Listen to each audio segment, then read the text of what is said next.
ก็อยากได้รถ Honda สักคันไหมครับตอนนี้มาเป็นเซลล์ขายรถนะครับที่ Honda Big Wing รามอินทราเรียบด่วนนะก็วันนี้เราตั้งใจจะมาออกรถที่เป็นรถคันที่เรียกว่า Adventure ที่ใหญ่ที่สุดของ Honda นะ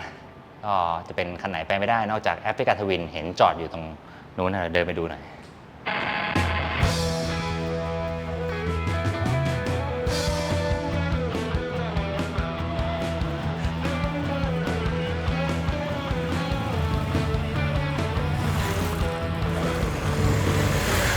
Africa Twin Adventure Sport DCT ตัว 2026 นะก็คือเป็นสีใหม่ปี 2026 เลย คือเข้ามาก็เจอก่อนเลยนะ มีแบ็กดรอปเป็นของตัวเองด้วยนะเดี๋ยวเราต้องขึ้นไปคุยกับเซลล์ แต่ว่าตอนนี้ก็เดินไปดูรถก่อนว่าเป็นยังไงบ้าง ก็เคยได้ไปขี่มาจนแบบเป็นพันโลแล้วนะ ลงใต้มาประทับใจมาก รู้สึกว่าเนี่ยแหละรถที่เราอยากจะใช้เดินทางขี่ข้ามประเทศนะ ก็ต้องดูแลไม่ยากเกินไป แล้วก็แน่นอนว่าเป็นรถที่มีกำลังสูงแล้วก็แบกสัมภาระได้เยอะโชคทุกอย่างอะไรทุกอย่างพร้อมที่จะเป็นรถทัวริงตอนนี้ไปซื้อได้แล้วอยากได้แล้วนี่ CRF สีใหม่ของเขานะตัวนี้โหน่าใช้ไว้เราเป็นคนชอบรถสีดำอะไรอย่างเงี้ยผ่านมาแล้วอยากได้เหมือนกันสวยมากเฮ้ย CL 500เพื่อนรักยังอยู่เลยสีเขียวกับสีส้มนะเขายังมีขายอยู่นะตอนนี้ก็ขี่ข้ามโลกมาแล้วนะครับคันนี้จากไทยไปลอนดอนไม่ต้องกลัวนะฮะซื้อไปใช้งานคุ้มค่าแน่นอนโอ้ยได้เห็นตัวจริงสักที GB 350นะน่าใช้มากขาถึงแล้วก็ขี่แบบคลาสสิกหล่อๆจริงเราชอบรถทรงนี้มากนะเมื่อก่อนก็คือต้องทรงนี้เท่านั้นแต่ตอนหลังๆก็แอดเวนเจอร์นะออกเดินทางไกลอะไรอย่างเงี้ยสัมภาระต้องเยอะคลาสสิกไม่ไหวถ้าคลาสสิกก็ในบ้านตัวเองเนี่ยก็น่ากำลังดีอันนี้ดีมากเลยนะไม่หนักเลยก็มาเจอเซลล์พี่อ๊อฟนะฮะพี่อ๊อฟสวัสดีครับสวัสดีครับพี่อ๊อฟทำที่นี่มากี่ปีแล้วพี่ประมาณ3 ปีครับ3 ปีแล้วโอ้วันนี้พี่อ๊อฟเตรียมรถไว้ให้ผมแล้วใช่ไหมฮะใช่ครับทวินเป็นงั้นเดี๋ยวเราลงไปข้างล่างกันเลยดีกว่าโอ้ยสีแดงแจ่มๆเลยคันนี้นี่ขายดีไหมครับตอนนี้ขายดีครับคือขายดี ออกมาแล้วหมดเลยไหมฮะยังครับแต่ว่ายอดขายยอดปล่อยมีทุกเดือนตอนแรกมันเป็นสีขาวก่อนนะพี่ตอนแรกเป็นสีขาวช่วงเดือนธันวามกราครับปีที่แล้วใช่ที่ผ่านมามาแป๊บเดียวมาได้ก้อนเดียวประมาณ30 กว่าคันแล้วก็หมดเลยหมดเลยใช่แล้วก็ไม่มีการเติมไม่มีแรงนั้นแล้วก็เราก็จะมาเปิดตัวสีใหม่ตอนมอเตอร์โชว์ล่าสุดเนี่ยครับก็จะเป็นตัวนี้เลยเป็นตัวนี้แล้วทีนี้ก็ยอดจองก็เข้ามาทุกเดือนใช่ก็จะมีทั้งคนไทยแล้วก็ต่างชาติที่ซื้อถ้าเกิดใครที่อยากได้แอฟริกาทวินตอนนี้ก็ยังจองได้อยู่ถูกไหมพี่จองได้ครับต้องรอรถนานไหมพี่ไม่นานครับไม่นานนะใช่แสดงว่าใครอยากได้ก็เข้ามาจองกันนะที่บิ๊กวิงรามอินทราใช่ไหมรามอินทราครับโอเคครับโอเคได้รถมาแล้วใหม่กริปเดี๋ยวเราต้องเอาไปแต่งต่อนะก็เดี๋ยวจะไปที่โทรเทคต่อก็ไปติดแลกกันล้มกันอะไรให้เรียบร้อยหลายๆอย่างโทรเทคเท่านั้น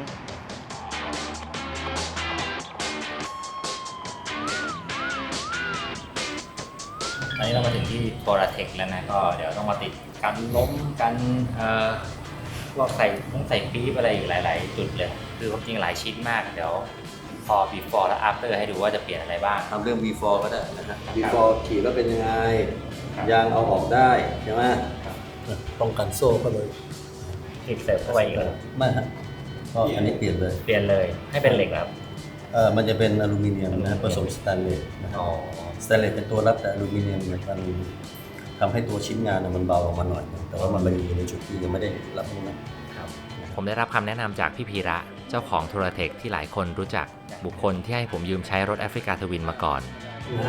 แล้วดันไปเนี่ยเราใช้ตัวเราดันนะนะฮะนั่นแหละผมปล่อยนะเดินเข้าไปนั่นแหละนะมันแค่หิ้วตอนหิ้วเท่านั้นเองนะนี่ผมมาติดของแต่งเฉยก็ผ่านไป1 เดือนเรากลับมาที่โทรเทคอีกครั้งนะก็เรารอของพรีออเดอร์หลายๆอย่างที่เขาเข้ามาติดที่โทรเทคเนี่ยแหละแล้วก็เดี๋ยววันนี้ไปดูกันว่ารถข้างในเนี่ยผ่านไป1 เดือนแล้วติดอะไรเพิ่มเข้าไปบ้างไปเปลี่ยนไปหลายชิ้นมากๆ จากที่ใครเห็นเนี่ยน่าจะเห็นไอ้ชิ้นนี้ชัดกว่าแล้วล่ะการล้มที่แบบว่ามันจะได้ไม่เป็นรอยตรงนี้นะทั้งตัวรถเนี่ยบอดี้เนี่ยแล้วก็มีเฟรมตรงนี้ทั้งตัวเลยของโทรเทคแล้วก็ที่สำคัญเลยที่รถมันเปลี่ยนไปแล้วเท่ขึ้นทันทีก็คือชิลหน้าเราชอบแบบดำๆไงเราชอบชิลหน้าแบบเข้มๆหน่อยแล้วก็อันนี้ที่เราใช้ตอนไปขี่ข้ามโลกนะตอนนั้นใส่ CL ไปด้วยตอนนี้ก็กลับมาใส่แอฟริกาทวินอีกทีก็คือการ์ดแฮนด์ซึ่งการ์ดแฮนด์ตัวนี้โครงเป็นเหล็กหมดเลยเราก็รู้สึกว่ามันแข็งแกร่งมากตอนที่ CL เนี่ยล้มจนคว่ำจนรถพังรถแตกอะไรก็ยัง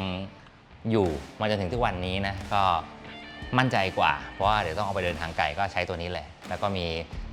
ชิลบังลมสูงขึ้นมาอีกหน่อยเป็นสีขาวขุ่นๆแต่ยังไม่ค่อยเข้ากับสีขาวของรถเท่าไหร่นะแล้วก็ไปก่อนมีกระจกข้างที่มองเห็นได้กว้างขึ้นด้วย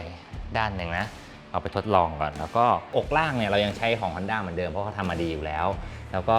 กันเครื่องนะมีทั้งซ้ายทั้งขวาเป็นชุดเดียวกันเห็นแล้วก็จะดูเป็นเรื่องราวเดียวกันสวยงามแล้วเราก็ติดตัวเหล็กของ Touratech นะเหล็กยาวขึ้นมาเนี่ยเอาไว้จับจออีกจอนึงซึ่งจะเป็นจอในอนาคตเดี๋ยวเราจะไปติดเป็นจอเหมือน Apple CarPlay ก็จะสามารถมองเห็นแผนที่ตรงนี้ได้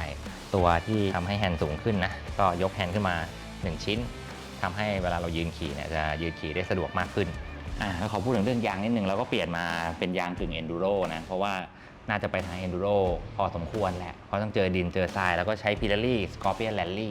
ตัวนี้ก็ดอกมาเป็นบ้างๆโหดๆเลยก็สวยดีแล้ววิ่งทางดำได้ด้วยแล้วก็ที่สำคัญนะเบาะของ Touratech นิ่มเป็นพิเศษแล้วก็มันจะสูงขึ้นมาอีกนิดนึงทำให้รถสูงขึ้นมาเวลาเรานั่งเราก็จะแบบทัศนวิสัยดีขึ้นแล้วก็ที่สำคัญคือเราชอบเบาะของ Touratech มากกว่า ในเรื่องของความนิ่มนะเพราะว่าตัวเก่าอาจจะถ้านั่งทางไกลอาจจะแข็งนิดนึงถ้าเปลี่ยนมาก็ดีขึ้นแล้วก็โซ่นะอย่างที่เห็นว่าเราติด Scott Oiler เป็นตัวที่สามารถยิงน้ำมันลงมาที่โซ่ได้ตลอดเวลาเพราะว่าตอนที่ขี่ข้ามโลกเนี่ยเราก็จะติด Scott Oiler ไปด้วยจะได้ไม่ต้องคอยมาฉีดสเปรย์ตอนนี้ก็มี Touratech ที่เป็นตัวบังโซ่นะจะเห็นว่ามีตัวนี้ข้างบนแล้วก็มีตัวข้างล่างที่คอยกันไม่ให้อะไรเข้าไปในโซ่ได้นะ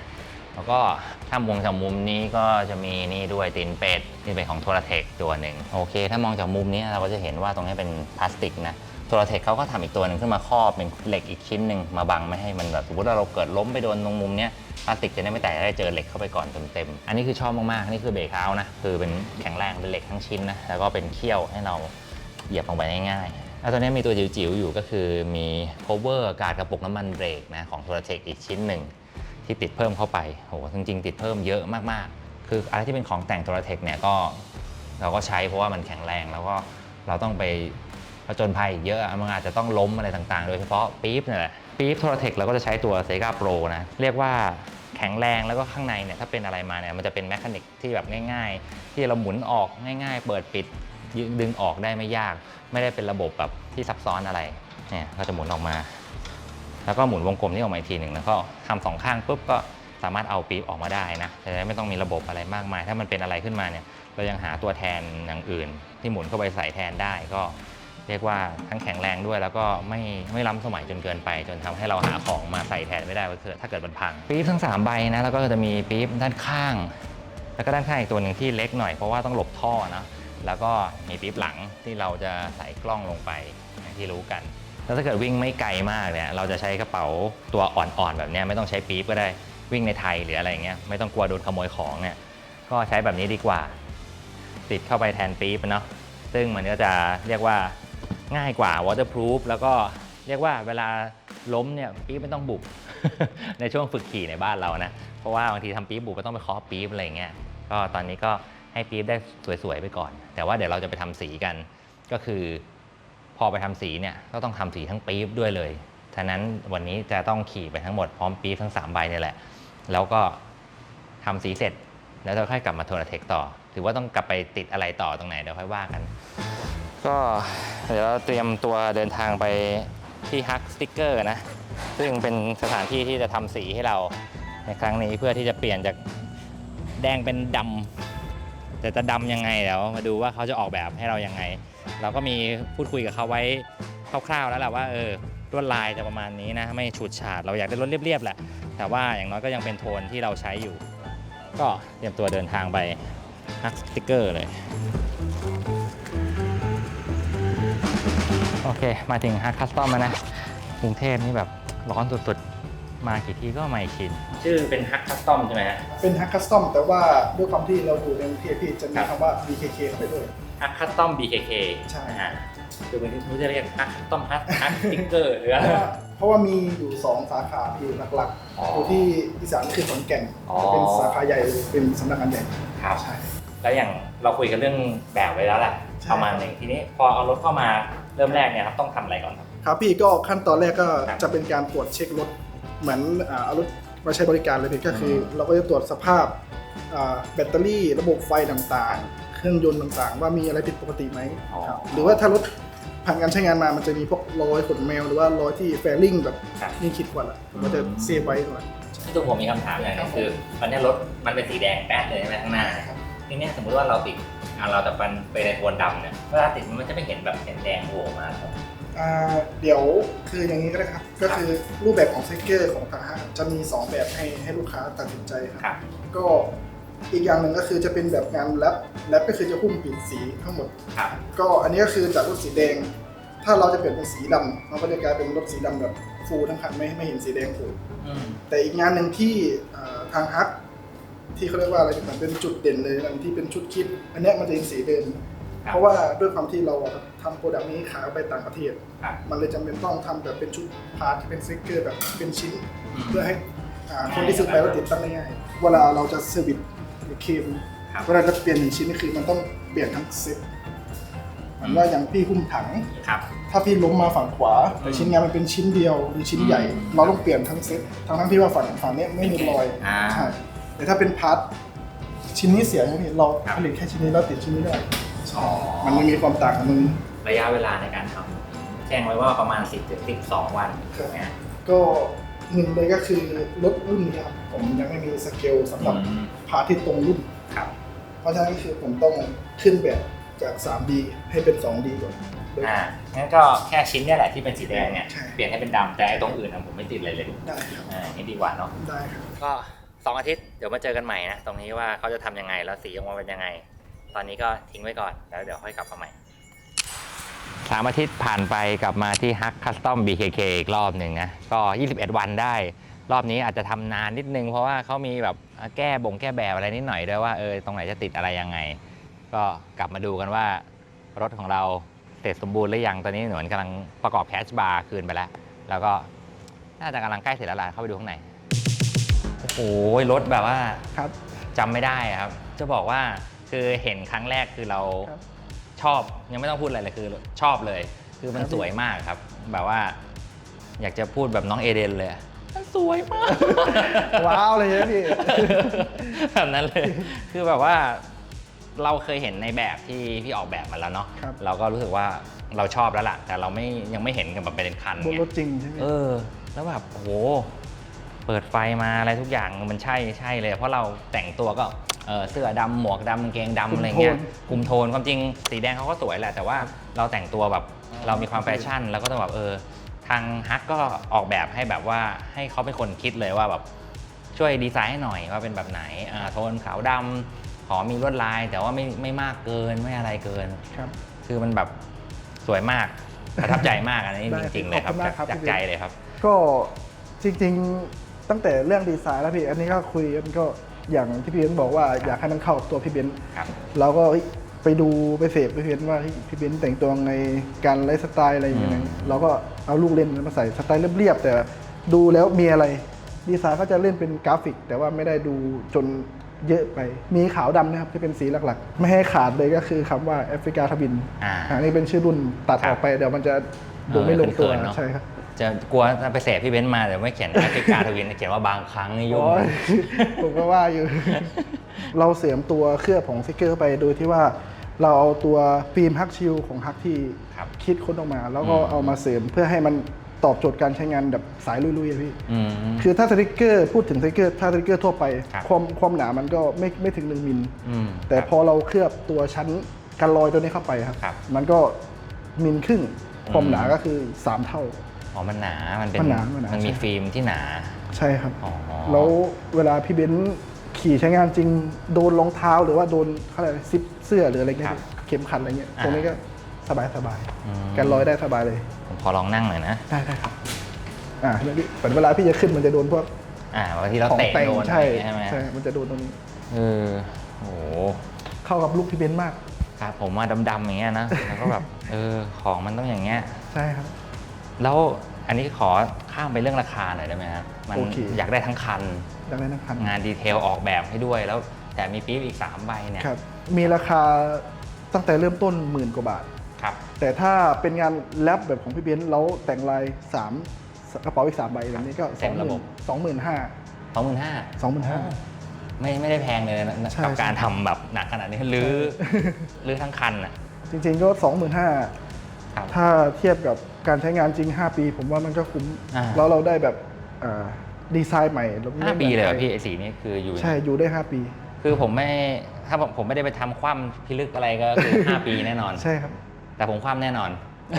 5 ปีไม่ทิ้งคราบเก่าหรอครับ ถ้าในระหว่าง 5 ปีมันไม่ทิ้ง 5 ปีเซอร์วิสครั้งหนึ่งกับ 20,000 กว่าบาทสำหรับคนที่รักรถยังไงก็เป็นเรื่องธรรมดาของเขาอยู่แล้วแหละ ใช่ ความจริงเซอร์วิสน้ำมันเครื่องทำอะไรมาพวกเนี้ย เกินอยู่แล้ว เกิน พี่ เกินกว่านี้ พูดง่ายๆก็ ไม่กี่เท่า ครับ มั่นใจขึ้นเยอะเลยเพราะว่าตอนแรกเราก็เขินๆนิดนึง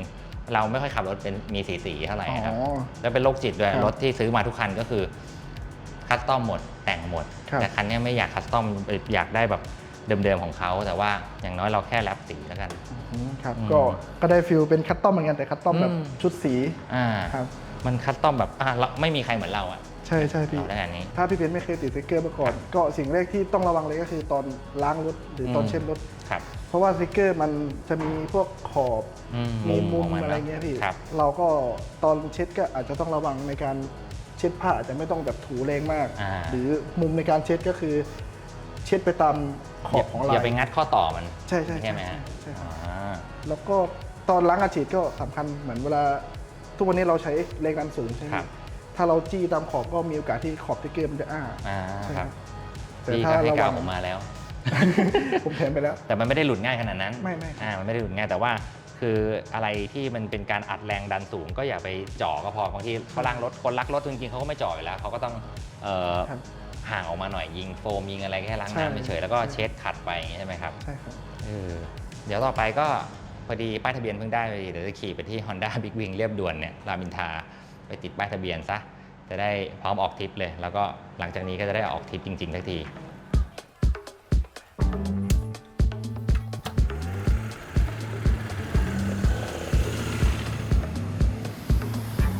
ตอนนี้เราก็มาเอาทะเบียนแล้วนะ ได้ทะเบียนแล้วได้เล่มแล้ว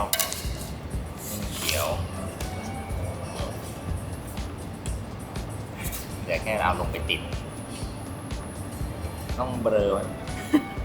นี่82ที่สวยไว้ช่างไว้นะครับ ตอนนี้ก็ติดป้ายทะเบียนเรียบร้อยของ Honda นะ ก็กรอบ Honda หมดเลยแล้วก็เดี๋ยวแวะไปโทรเทคอีกแป๊บนึง ไปติดอะไรอีกนิดหน่อยแล้วก็จบแล้วล่ะแล้วเอาคนรถกลับบ้านได้แล้ว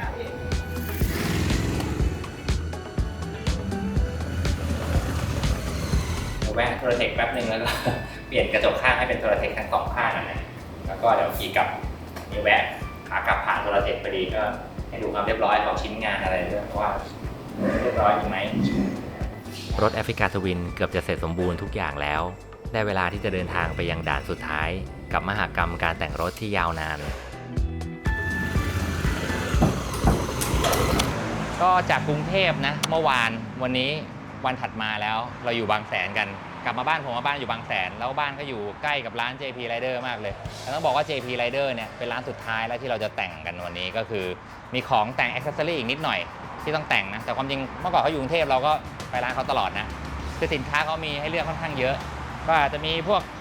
ขวดแก้วอะไรพวกเนี้ยเนี่ยที่ร้านเนี่ยของทั้งหมดอยู่ในนี้ละอันนี้ตลกนะ ร้านก็ข้างใน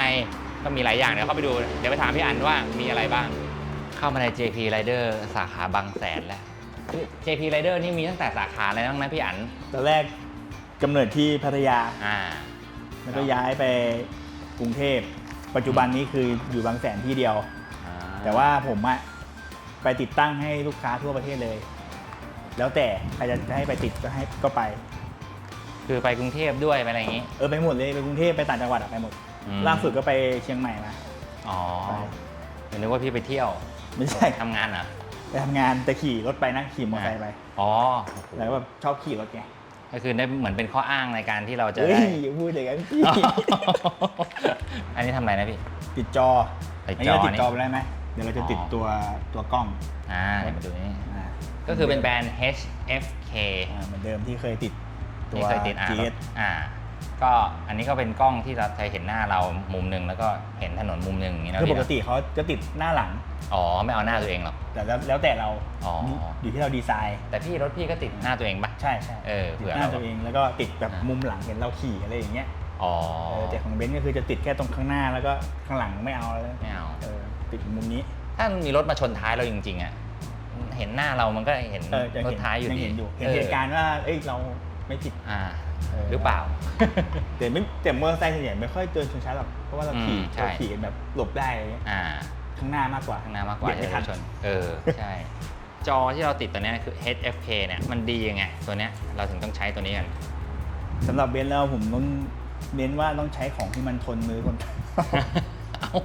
จริงเพราะว่าเบนซ์เป็นคนที่ขี่รถแล้วแบบสมบุกสมบันมาก คือเก่งอย่างเงี้ยเหรอ ไม่ใช่ ไม่ใช่ จะเรียกว่าอะไรวะเราอาจจะแบบระวังตัวไม่ทันหรือเปล่าจังหวะที่ขี่ล้มหรืออะไรกระแทกหรืออะไรพวกเนี้ยเราไม่รู้ตัวเนี้ยที่เราแนะนำมาให้เบนซ์มาใช้เพราะว่าหนึ่งคือมันทนมากตัวบอดี้เป็นอลูมิเนียมแล้วก็ตัวหน้าจอกันรอยการกระแทกก็เรียกว่าเบนซ์ใช้เต็มที่เลยไม่ต้องพะวงว่าแบบมันจะแตกง่ายพลาสติกแตกเพราะมันไม่ใช่พลาสติกมันเป็นอลูมิเนียม ความคมชัดของมันนี่ ความคมชัดของหน้าจอตัวนี้เป็นหน้าจอที่เกรดสีเหมือนพวกจอทีวีของน่าจะเป็นของชาร์ปตัวเลนส์มันใช้ของ Sony แล้วก็ความละเอียด 2K ไฟล์ภาพมันใหญ่ จริงๆไอ้เรื่องจอเนี่ยมันสำคัญกับเรามากจอเนี่ยมันจะแถมจะเรียกว่าแถมได้ไหมก็คือจอเนี่ยเขาติดเพื่อที่จะมีกล้องดูหน้าดูหลังอะไรเงี้ยเผื่อเกิดอุบัติเหตุหรือว่าเหตุการณ์อะไรก็ตามนะแต่ว่าเราเนี่ยติดจอเนี่ยมันไม่ได้เป็นแค่บันทึกลงไปมีไฟล์บันทึกลงมาอย่างเดียวแต่ว่ามันมี Apple CarPlay ที่เราต้องดูแบบซิงก์กับมือถืออะไรเงี้ยมันก็จะไม่ต้องเอามือถือขึ้นมาเพื่อติดอะไรด้วยในบางโอกาสแต่เราก็ยังชอบติดที่ติดมือถืออยู่นะเผื่อบางทีมันไม่รู้ดิรถทุกคันเราติดที่ติดมือถือของพี่อ่านทุกอันเลยเป็นยี่ห้อโลโบ แล้วมันชาร์จไฟได้ไงเราใช้ Apple แล้วก็ที่เราติดไอ้ตัวเนี้ยเพราะว่าเรารู้สึกว่าต้องการภาพที่คมชัดเกือบทุกทริปเลยทริปใหญ่ๆ มีอุบัติเหตุอะไรมาก็เอาภาพออกมาใช้ได้แต่ว่าตอนที่ติด TL รุ่นนี้ยังไม่มีก็ใช้เป็นตัวเล็กๆยี่ห้ออะไรจำไม่ได้แล้วแต่ว่าก็ภาพก็โอเคอยู่นะแต่ตัวนี้ภาพมันดีมากเพราะเราไปเทสมาแล้วพี่อั๋นแล้ว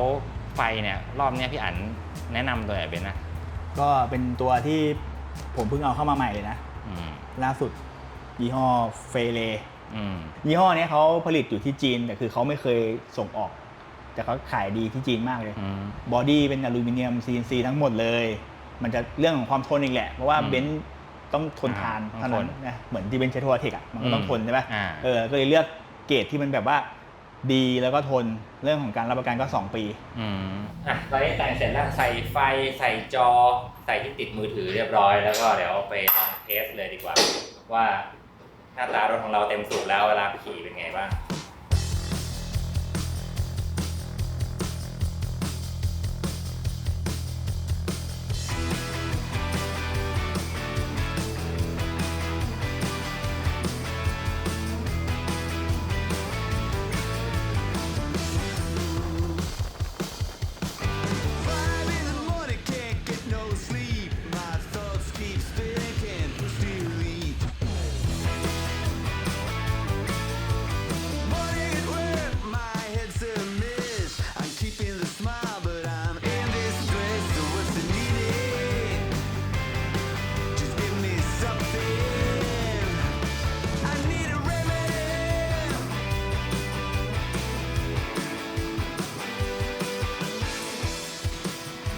ก็เสร็จเรียบร้อยไปแล้วนะกับ African Twin ปี 2026 ตัวนี้ซึ่งแต่งกันแบบเหน็ดเหนื่อยมากกว่าจะจบได้นะก็เป็นหลายเดือนเหมือนกันนะประมาณสัก3 เดือนได้มั้งรวมทุกอย่างแล้วเนาะมันก็ตั้งแต่เริ่มแรกไปออกรถจาก Big Wing นะได้รถสีแดงๆเดิมๆมาเลยแล้วเราก็เอาไปที่ทัวร์เทคเพื่อที่ไปติดแคชบาร์ต่างๆหลายๆชิ้นติดปี๊บติดสกอตออยเลอร์มาด้วยเป็นแบบตัวหล่อลื่นโซ่โดยที่เราแบบมันหยดให้เองนะเวลาขี่ไปเราก็ไม่ต้องมาคอยฉีดอะไรเงี้ยหลังจากจบที่ทัวร์เทคเนาะเราก็ เข้าไปที่ Hug Custom BKK เพื่อที่จะเปลี่ยนสีทั้งหมดจากสีแดงเนาะหัวแดงๆมาสวยนะแต่ว่าเราเป็นคนที่แบบว่าขี่แล้วแบบชอบอะไรดำๆแล้วก็แบบว่าแต่งตัวก็เป็นสีดำเป็นโทนดำก็อยากจะให้เข้ากับตัวเองให้มันดูแบบว่ากลืนๆกันหน่อยแล้วเราก็ได้สีนี้มาเขาก็ออกแบบมาให้แบบที่เราชอบมากมันก็เป็นตัวเราแล้วตอนนี้มันเป็นตัวเราแล้วเราชอบแล้วจนสุดท้ายเราก็มาปิดจบที่ JP Rider ซึ่งอย่างแรกที่เรามา JP Rider ก็คือต้องติดจอก่อนมี Apple CarPlay เราจะได้ไม่ต้องแบบว่ามานั่งดูมือถืออะไรเงี้ยมันก็โชว์ที่หน้าจอเลยแล้วก็ที่จอเนี่ยก็มีกล้องถ่ายหน้าหลังด้วยเผื่อเกิดอุบัติเหตุเผื่อมีอะไรอุบิเหตุอะไรเงี้ยเราก็มีกล้องที่บันทึกภาพไปด้วยตลอดเวลาแต่สิ่งที่สำคัญที่สุดที่มา JP Rider น่าจะเป็นไฟสปอตไลท์มากกว่ารถคันไหนเนี่ยจะต้องไปติดสปอตไลท์กับพี่อันที่ JP Rider เนี่ยแหละก็จะมีสปอตไลท์นะแล้วก็อยากให้มันไม่ใหญ่เกินตอนนี้เราพยายามจะแบบว่ากลัวว่ารถคันนี้มันมีไฟกลมอยู่ข้างหน้าแล้วนะถ้าเราติดสปอตไลท์ใหญ่เกินอาจจะแย่งซีนแอฟริกาทวินข้างหน้าได้ก็เลยแบบติดให้มันใช้งานได้เอาไว้ใช้กลางคืนใช้อะไรหลายๆอย่างได้เสร็จแล้วล่ะกับรถทั้งหมดที่ทำมานานแล้วก็จะได้ไปออกทริปสักทีนะต้องบอกว่าตอนนี้เราเป็นผู้ชายสายพันธุ์ Honda แล้วตอนนี้จะเรียกเบนซ์ไกจินไม่ได้นะเรียกพี่เบนซ์สายพันธุ์ Honda เวลากรีดเลือดเนี่ยมันจะมีเสียงเลยนะแบบว่ากรีดทีมีเสียง Honda อย่างเงี้ยเลยอ่ะคือแบบไม่ได้มีเลือดออกอย่างเดียวมีเสียง Honda ออกมาด้วย อันนี้ก็พูดเวอร์ไปก็ขำๆนะก็ตอนนี้ที่บ้านก็มี Honda จอดอยู่3คันรวมไปนี่ด้วยนะก็มีรถทั้งหมดก็เป็น Honda หมดที่บ้านก็ยี่ห้ออื่นขายทิ้งหมดแล้วอะไรที่ไม่ใช่ Honda ต้องขายทิ้งหมดเลยตอนนี้ เพราะว่าเราก็จะมีรถขนาดไซส์เล็ก125แล้วก็มีรถไซส์กลางขนาด500นะอันนี้ก็เป็นรถคันใหญ่ของเราในบ้านเราประจำบ้านเราเวลานี้แหละคันนี้ 1,100 cc นะก็หวังว่าจะได้ไปลุยกับแอฟริกาทวินในใกล้ๆบ้านก่อนเพื่อเอาไปเทสนะแล้วก็ถ้าได้เดินทางไกลไปประเทศอื่นๆหลายๆประเทศหวังว่าเราจะได้ไปด้วยกันแล้วจะได้ไปไกลๆกันแล้วก็คงจะได้มีทริปเดินทางออกมาให้ได้เห็นกันมากขึ้นนะสำหรับ Honda คันนี้นะ